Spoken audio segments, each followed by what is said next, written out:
Project innovation is really a model of how to create a shared vision of a community, of a region for a county, but one that depends on community engagement. I think the most important thing I've learned by watching this process, reading about this process, and now being able to participate in it, is how committed the community is to create a set of outcomes, to create an innovative, creative, sustainable, and prosperous region, but importantly to do that through a vigorous process of community engagement.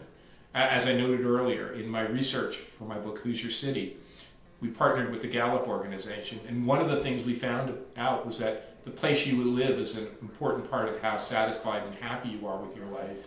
And some of the happiest communities in the country are the ones in which citizens are actively engaged in helping and making their community better. Naples and the county have tremendous assets. The one that strikes me the most is that you are in this phenomenal mega region, southern Florida, and we make up in our work funny names for mega regions. Boswash, the Boston, New York, Washington corridor. Shipits, the corridor from Chicago to Detroit, Cleveland, and Pittsburgh. Ambrustwerk from Amsterdam and Brussels and Antwerp. So we call your mega region SoFlo. 15 million people, $430 billion in economic output, one of the top 5 or 6 or 7 in the United States and top 15 in the world. And obviously, as part of that mega region, you're part of one of the world's 40 largest and most vibrant economic centers. It's a beautiful community. It has a relatively high rate of income. But I think there's some areas to work on. While natural beauty is an enormous asset, and I noted in the survey that Project Innovation conducted, many residents said that natural beauty and a wonderful environment and clean air and clean water and access to the waterfront and fishing and outdoor activity was so important to how they viewed the future of the community. I think the community needs to build up its creative economy a little bit more. I noted that about 20%, a little less than 20% of your economy was in the creative class or the creative economy. That's beneath the national norm of 30% or 33%. And I think this effort around Project Innovation is striving to deepen that and build technology, artistic, creative industries, and that's important.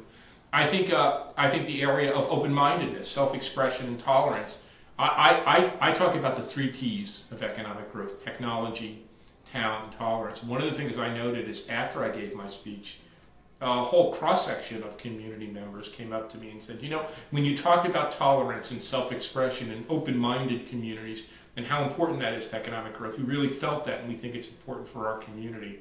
But the most important thing is that Project Innovation and the county, the Economic Development Council, have opened up this process, have really forged a process to engage the community and create this shared vision. And as we heard tonight, and what I think is so important moving forward, is now that you've done kind of the pre-work, you've heard from various speakers, the community has been engaged, surveys have been conducted.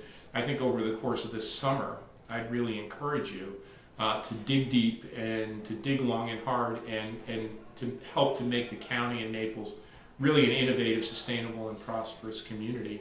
One that its citizens can be proud of, and that young people, you know, your sons and daughters and grandkids, grandsons and granddaughters, will want to make their home. It's been a pleasure being with all of you guys.